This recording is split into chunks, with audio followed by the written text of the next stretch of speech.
하나님의 말씀은 요엘서 2장 28절부터 32절까지 교독하겠습니다. 그 후에 내가 내 영을 만민에게 부어 주리니 너희 자녀들이 장래일을 말할 것이며 너희 늙은이는 꿈을 꾸며 너희 젊은이는 이상을 볼 것이라.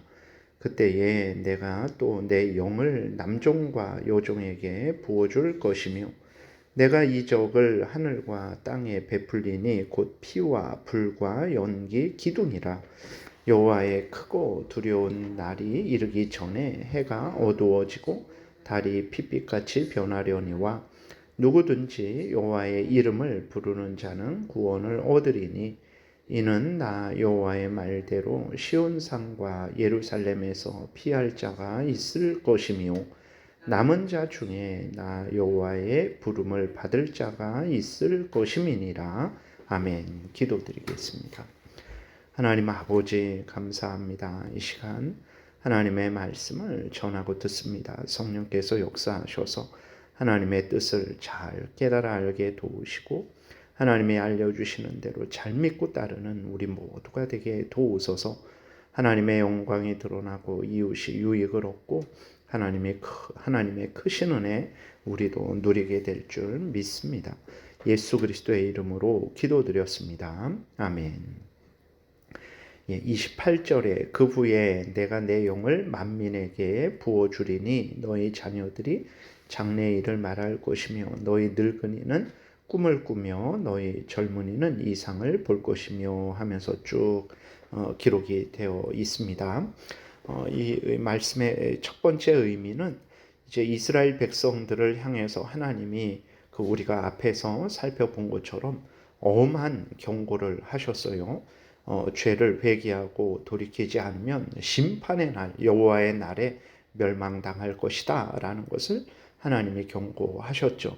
그래서 하나님이 회개하고 돌이키면 우리가 어제 살펴봤던 대로 하나님께서 풍성한 은혜를 이제 육신적인 그러한 어떤 양식이라든지 국가의 평안이라든지 그러한 것들을 허락하신다라고 말씀하신 것을 보게 됩니다. 그리고 하나님께 회개하고 돌이켰을 때 이러한 육신적인 그러한 은혜만 받는 것이 아니라 영적인 은혜도 받는 거죠. 성령의 인도하심 가운데 하나님을 경외하고 하나님의 뜻을 따라서 살아가게 되는 복된 은혜가 있을 것이라는 것을 하나님이 알려주는 것입니다. 그래서 첫 번째로는 28절부터 그 후에 내가 내 영을 만민에게 부어주리니 라고 했을 때 회개하고 돌이켰을 때 하나님께서 이제 2장 전체에서 말하는 대로 영육 간의 은혜가 있을 것이다 라는 것을 이제 알려주시는 것입니다.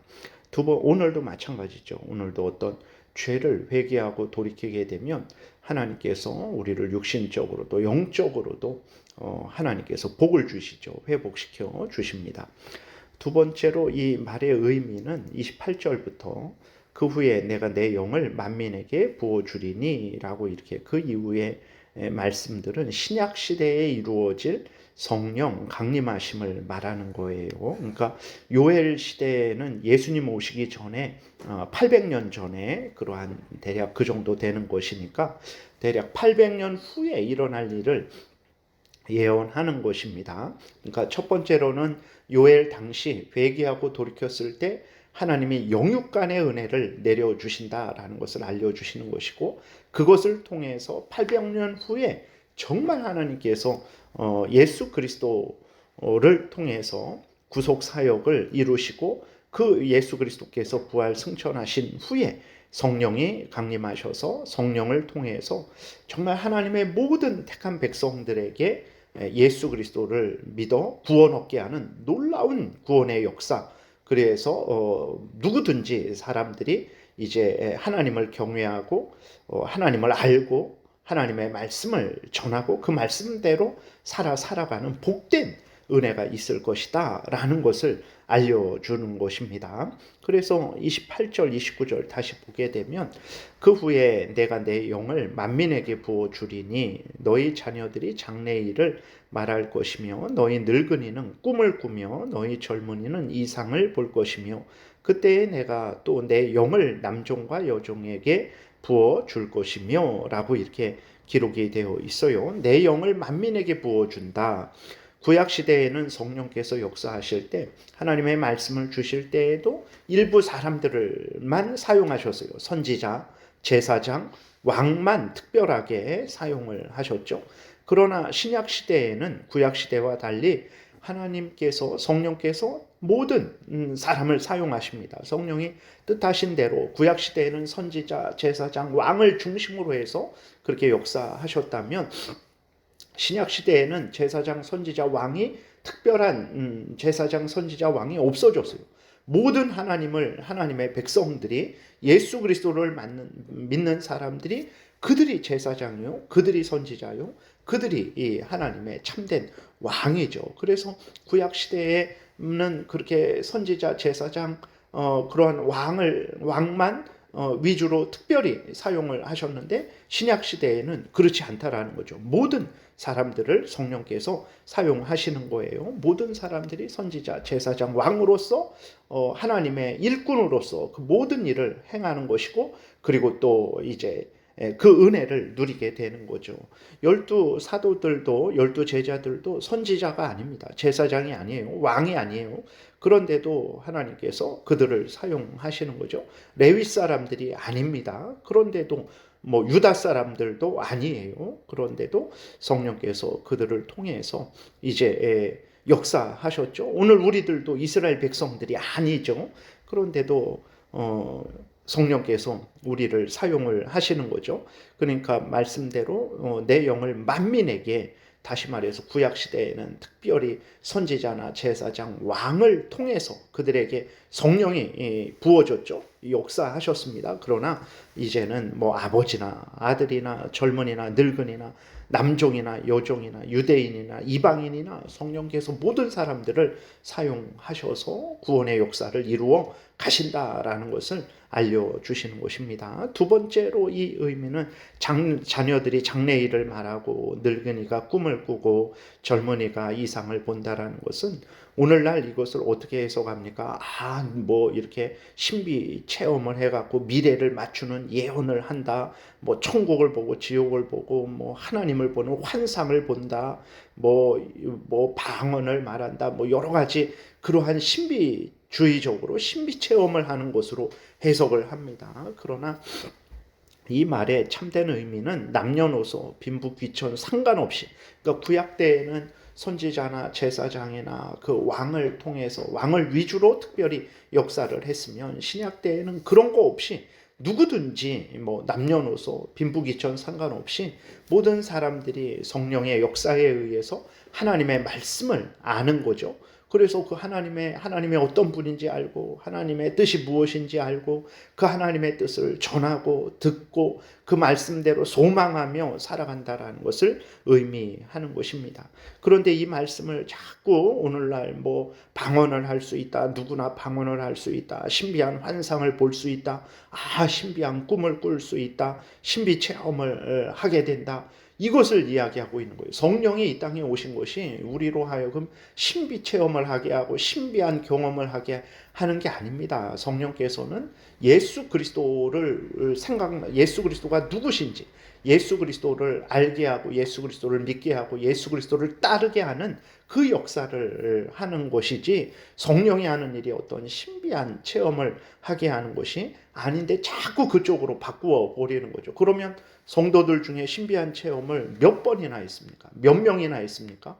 얼마나 했습니까? 그게 아닌데 자꾸 이상한 쪽으로 몰아가는 거죠. 성령이 하시는 일은 분명하게 요한복음 14장, 15장, 16장을 통해서 예수 그리스도께서 예수 그리스도를 생각나게 하고 예수 그리스도의 말씀을 생각나게 하고 예수 그리스도를 믿게 하고 예수 그리스도를 말씀대로 따르게 하는 그 일을 하는 분이 성령이다. 그 성령이 오셔서 너희들을 인도하고 지도하고 가르칠 것이다. 두려워하지 말고 걱정하지 말고 성령의 인도하심을 따르라라고 말씀을 하시는데, 자꾸 그러한 핵심적인 일은 전혀 그렇게 전하지 않고 신비 체험을 할 수 있다, 방언을 할 수 있다, 무엇을 할 수 있다. 그럼 성령 중에서 다 성도 중에서 다 방언하는 것도 아니잖아요. 뭐 환상을 매일 보는 것도 아니잖아요. 그러면 성령이 이렇게 요엘은 대단하게 이렇게 예언했는데 그 예언은 하나도 이루어지지 않는 것이 되는 거죠. 그래서 우리가 성경을 올바르게 잘 해석을 해야 됩니다. 물론 성령이 역사하실 때 강력하게 신비한 그러한 역사들이 일어나는 거예요. 그것을 부인하는 것은 아닙니다. 근데 그것은 부수적인 것이지 성령 역사의 가장 핵심은 정말 복음이 모두에게 증거되는 거죠. 구약 때에는 이스라엘 사람들에게만 증거됐습니다. 특별히 제사장, 선지자, 왕을 위주로 사용이 됐어요. 그러나 예수 그리스도께서 십자가에 못 박혀 죽으시고 부활 승천하신 이후로 성령이 오순절 때에 강림하셔서 이제는 그러한 구약시대 때처럼 이스라엘 백성들에게만 선지자, 제사장, 왕을 위주로만이 아니라 뭐 이스라엘 사람이든 이방인이든 상관없이 남자든 여자든 상관없이 모두가 예수 그리스도 안에서 구원하시는 하나님의 그 뜻을 알고 기뻐하고 전하고 은혜를 누리게 된다라는 거죠. 그래서 32절에서도 성령의 역사하심의 결과가 내가 방언하고 환상 보고 음성 듣고 이게 아닙니다. 예수 그리스도를 믿어 구원 얻어 멸망치 않는 것이다라는 것을 분명하게 알려주죠. 32절에서도 누구든지 여호와의 이름을 부르는 자는 구원을 얻으리니 이는 나 여호와의 말대로 시온산과 예루살렘에서 피할 자가 있을 것이며 남은 자 중에 나 여호와의 부름을 받을 자가 있을 것임이니라 라고 이렇게 기록이 되어 있는 거죠. 그래서 성령의 역사 결과 30절 31절에서 말하고 있는 그 무서운 심판의 날 여호와의 날에 멸망하지 않고 구원을 얻게 된다. 너희들이 회개하고 돌이켜라. 예수 그리스도를 믿고 회개하고 돌이켜라. 이것을 말을 하는 것입니다. 성령의 그 역사하심의 가장 중요한 핵심적인 일이죠. 이러한 가운데 어떤 사람은 또 그 성령이 임했을 때 방언을 하고 방언도 그것이 신비한 말인지 정말 외국어인지 거기에 대한 해석도 있어야 되는 거예요. 근데 그것을 마치 신비주의적으로 방언하면 무조건 뭐 이렇게 이상한 그러한 신비한 말을 하는 것으로만 해석을 하는데 그러지 않습니다. 그래서 우리가 이 본문이 말하는 것을 정말 잘 정확하게 이해를 해야 되는 거죠. 그래서 요엘이 이렇게 예언한 이 말씀이 사도행전 2장에서 오순절 성령 강림 때에 성취되었죠. 요엘의 예언대로 성령이 임하셨죠. 그 강력하게 역사하셨습니다. 그때 그리고 사도들을 사용하셔서 사도들이 정말 그 말을 하는데 그 말이 이제 그 외국에서 온 사람들인데도 그 외국 말로 다 듣게 되는 거죠. 그것을 다 듣게 되는 것입니다. 그래서 복음이 온 세상에 전파되게 된 거죠. 그래서 예루살렘 사람들뿐만 아니라 예루살렘에서 시작하여 유대 또 나라 우상 숭배지였던 그래서 예루살렘에게 버림받았던 사마리아에게도 그리고 정말 하나님의 백성이 아닌 이방인들에게까지 이렇게 전파되게 되었죠. 그래서 남녀노소 뭐 누구나 할 것 없이 복음의 증인들이 되었죠. 그리고 복음을 다 믿게 되었고 교회에 소속되게 되었죠. 뭐 제사장 아론 자손만 뭐 다윗 자손만 아론 자손만 제사장 되고 다윗 자손만 왕이 되고 그런 거 없습니다. 예수 그리스도를 믿는 사람들은 누구나 성령의 뜻에 의해서 다 제사장이요 참된 왕이요 참된 선지자죠. 그리고 또 교회를 세우셔서 성령의 뜻에 의해서 이제는 뭐 이스라엘 지파, 아론 지파만, 유다 지파만이 아니라 성령의 뜻에 의해서 어떤 사람은 목사로, 어떤 사람은 뭐 교사로, 어떤 사람은 장로로, 어떤 사람은 집사로, 어떤 사람은 뭐 다른 그러한 교회의 직분을 받아서 하나님의 일을 하게 된 것이죠. 그래서 베드로는 사도행전 2장에서 그 성령이 임하셔서 사도들이 방언을 말했죠. 거기서 말한 방언은 외국어입니다. 그 유대 이스라엘 사람들이 외국어를 말하고 있는 거예요. 그랬을 때 그것을 보고 그렇게 복음이 증거되는 것을 보고 이제 베드로는 뭐라고 말합니까? 사도행전 2장에서 지금 일어나는 일은 요엘 선지자가 그렇게 말한 일이 성취되는 것이다. 그래서요. 그러니까 요엘 선지자 오늘 본문을 그대로 사도행전 2장에서 인용을 합니다.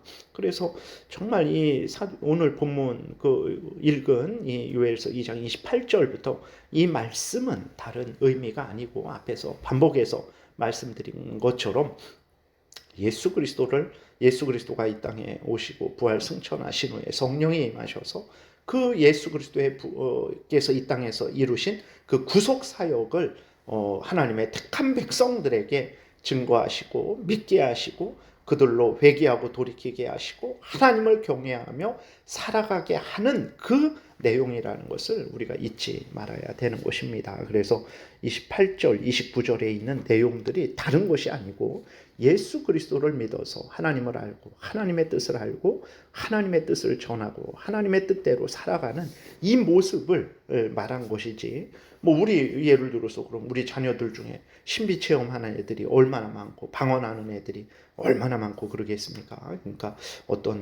우리가 이 말씀을 잘 올바르게 교회가 이 말씀을 어떻게 해석해 왔는지 그렇게 바르게 그 교회의 올바른 신앙 고백의 근거에서 바르게 해석을 하고 믿고 따라야 되겠습니다. 기도드리겠습니다.